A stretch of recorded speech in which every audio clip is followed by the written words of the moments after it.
So ladies and gentleman, अगर आप यहाँ पे हम देखें, ये निफ्टी का चार्ट ओपन हुआ है और बहुत ही शानदार वी शेप रिकवरी एक हमको मार्केट में देखने को मिली है। ठीक है, जो कि बहुत ही सही चीज़ है मार्केट में आने वाले दिनों के लिए। ठीक है, लेकिन अगर हम यहाँ पे कल की बात करें तो मैंने बेशक यहाँ वहाँ पे लिखा तो है कि कल मार्केट बुलिश रहेगा। This is just to attract viewers. ठीक है, व्यूज के लिए वो लिखा गया है। लेकिन मार्केट के पास एक बहुत ही शानदार यहाँ पे रेजिस्टेंस है जिसको कल मार्केट के लिए पार कर पाना थोड़ा सा डिफिकल्ट होगा। लेकिन हाँ, अगर मार्केट इस रेजिस्टेंस को ब्रेक करता है, ठीक है, ये 24,040 से लेकर 24,045 के बीच का जो क्या बोलते हैं आपका रेजिस्टेंस है, 24,840 से लेकर 845 तक का ये जो रेजिस्टेंस है, अगर मार्केट इसका ब्रेकआउट करती है तो फिर मार्केट 25,000 तक एकदम मजे के साथ आ जाएगी। ठीक है, मजे के साथ कैसे आ जाएगी? क्योंकि ये बहुत बड़ी स्पेस नहीं है मार्केट के लिए। 25,000 ये लगभग 1% से भी कम का एरिया है। ठीक है, जिसको मार्केट एकदम आराम के साथ कवर अप कर सकता है। ठीक है, पहले और उसी वहीं पे अगर हम देखें ऊपर की तरफ, ये दो ही रेजिस्टेंस हमारे पास रहेंगे। 25,000 विल बी और लास्ट रेजिस्टेंस। ठीक है, बहुत ज़्यादा हम लाइंस ड्रॉ नहीं करेंगे जिससे कि आप लोग कंफ्यूज रहें। फटाफट लेवल्स को डिस्कस करेंगे और क्यों है वो उसके ऊपर बात करेंगे, and then will switch off our gadgets. ठीक है, कल तक के लिए। तो अगर मैं यहाँ पे बात करूँ इस जोन की, अगर हम बात करें तो अगर आपको यहाँ पे देखने को मिलेगा कि मार्केट में यहाँ पे एक यहाँ से रेजिस्टेंस ये स्टार्ट हुआ। ठीक है, उसके बाद में मार्केट फिर आके यहाँ पे रुका। ठीक है, फिर मार्केट यहाँ पे आके रुका, फिर मार्केट यहाँ पे आके रुका। ठीक है, तो ये बहुत ही स्ट्रॉन्ग एक लेवल है जो कि इस लेवल के ऊपर आकर मार्केट बहुत ज़्यादा रुक रहा है। ठीक है, जो हमारे लिए कल के दिन पे बहुत ज़्यादा इंपॉर्टेंट रहेगा। और ये लेवल है 24,568। ठीक है, और ये लेवल नहीं, एक्चुअली ये एक जोन रहेगी। ठीक है, ये एक प्रॉपर इतनी एक जोन रहेगी जहाँ पे आके मार्केट थोड़ा स्टक करेगा या फिर एक होल्ड लेने की कोशिश मार्केट यहाँ पे ज़रूर करेगा। निफ्टी में अगर हम बात करें यहाँ से नीचे की, तो यहाँ से नीचे हमको एक ये लेवल इंपॉर्टेंट दिख रहा है। क्यों? क्योंकि अगर आप लोग यहाँ पे देखोगे तो मार्केट लास्टली यहाँ पे एक बार रुका था, फिर यहाँ पे एक बार रुका, फिर यहाँ पे एक बार रुका, फिर यहाँ पे एक बार रुका, फिर इसका ब्रेकआउट हुआ फाइनली। फिर मार्केट ने यहाँ पे पॉज लिया एंड पॉज लेने के बाद में मार्केट फिर इसका ब्रेकडाउन दिया, जो कि फेक ब्रेकडाउन। मैंने आपको हमेशा बोला है वो लेवल्स हमेशा इंपॉर्टेंट होते हैं जहाँ पे स्टॉप लॉस हंटिंग हुई होती है। और अगर आप यहाँ पे इस जोन के ऊपर देखोगे तो यहाँ पे बहुत ही शानदार एक स्टॉप लॉस हंटिंग हमको होती हुई मार्केट में दिखी है। और वही स्टॉप लॉस हंटिंग हमारे लिए इंपॉर्टेंट है। अगर आप यहाँ पे देखोगे मार्केट ने फेक ब्रेकडाउन इसका दिया है और उसके बाद में मार्केट फिर से ऊपर की तरफ गया है, यानी कि यहाँ पे लोग ट्रैप हुए थे लास्ट टाइम। ठीक है, और वो ट्रैप हमारे लिए बहुत ज्यादा इंपॉर्टेंट कहीं ना कहीं है।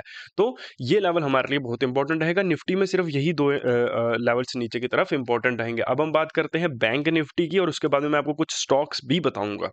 ठीक है, बैंक निफ्टी की अगर हम बात करते हैं तो बैंक निफ्टी के पास कहीं ना कहीं थोड़ी थोड़ी ऊपर की तरफ अगर हम देखें तो स्पेस है। ठीक है, बैंक निफ्टी ये जो लेवल है इसको 53,830, ठीक है, ये क्रॉस करना थोड़ा सा मुश्किल है। लेकिन हाँ, बैंक निफ्टी भी यहाँ से 54,000 तक पहुंचने की एक कोशिश जरूर हमको दे सकता है कल के दिन पे। अगर हम यहाँ पे मार्कआउट करके देखें या फिर करके देखें तो 0.70 के आसपास का जो एरिया है मार्केट के पास सिर्फ है, तो 54,000 तक बैंक निफ्टी भी पहुंच सकता है। ठीक है, पहला लेवल हमारे लिए इंपॉर्टेंट हो गया 53,800 एंड 30 के आसपास का। उसके बाद में अगर हम ऊपर की बात करें 54,000, ये हमारे लिए इंपॉर्टेंट लेवल रहेगा।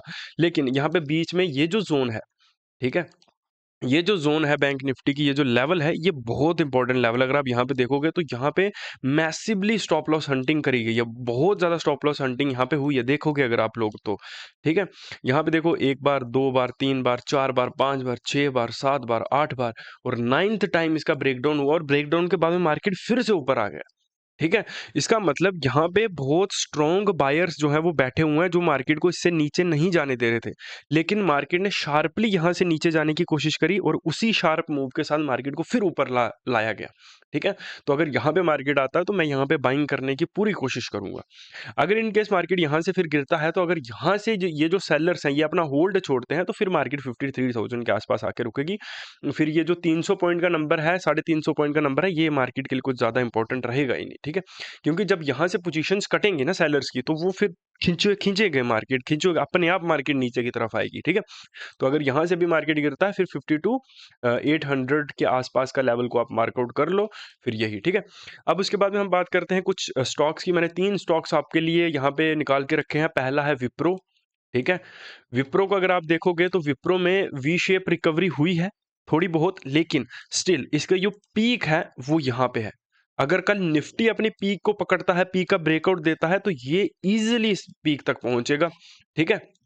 और अगर हम दूसरे स्टॉक की बात करें तो आईसीआईसीआई बैंक को हमने इसलिए करा है क्योंकि ये अपनी पीक के बिल्कुल पास है। अगर इसका यहाँ पे ब्रेकआउट हुआ, अगर बैंक थोड़ा सा भी स्ट्रांग हुआ, बैंक निफ्टी थोड़ा सा भी स्ट्रांग हुआ, ठीक है, तो उसकी वजह से देखो, स्टॉक्स की वजह से इंडेक्सेस स्ट्रांग होते हैं, लेकिन अगर बाकी स्टॉक्स की वजह से इंडेक्स स्ट्रांग है तो जो रहा दुहा स्टॉक होता है वो भी हमारे लिए फिर स्ट्रांग हो जाता है। ठीक है।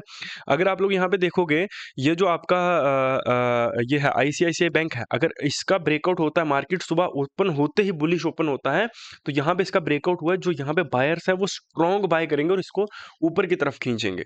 ठीक है। और थर्ड एंड लास्ट स्टॉक जो हमारे लिए रहेगा, वो रहेगा प्यारे मित्रों एसबीआई। बैंक्स ही हैं हमारे पास। क्यों? क्योंकि एसबीआई के पास भी अगर आप देखोगे तो बहुत बड़ा एरिया स्टिल अभी पेंडिंग पड़ा है। ठीक है, तो इसको कवर अप करना बहुत ज़्यादा इंपॉर्टेंट है। मैं आपको इसके प्रॉपर लेवल्स नहीं बता सकता हूँ क्योंकि मैं आपको ये स्टॉक्स दे रहा हूँ, तो इसके बेस के ऊपर अगर मैं आपको लेवल्स भी देता हूँ तो इसका मतलब मैं आपको ट्रेड करने के लिए कल ये टिप दे रहा हूँ कि आप इसके ऊपर ट्रेड करो। लेकिन आप इनको एजुकेशनल पर्पस के लिए देख सकते हो, कल नोटिस करके देख सकते हो इनमें क्या होता है, और ऐसी वीडियोस के लिए हमें सब्सक्राइब कर दो, क्योंकि कल यानी अब ट्यूसडे से जो वीडियोस होंगी ये एनालिसिस वाली, ये एवरी मॉर्निंग 6 बजे के आसपास आपको चैनल के ऊपर देखने को मिल जाएंगी। तो आप सब्सक्राइब करके बेल आइकन को जरूर प्रेस कर लें, सो दैट कि आपको नोटिफिकेशंस मिलती रहें।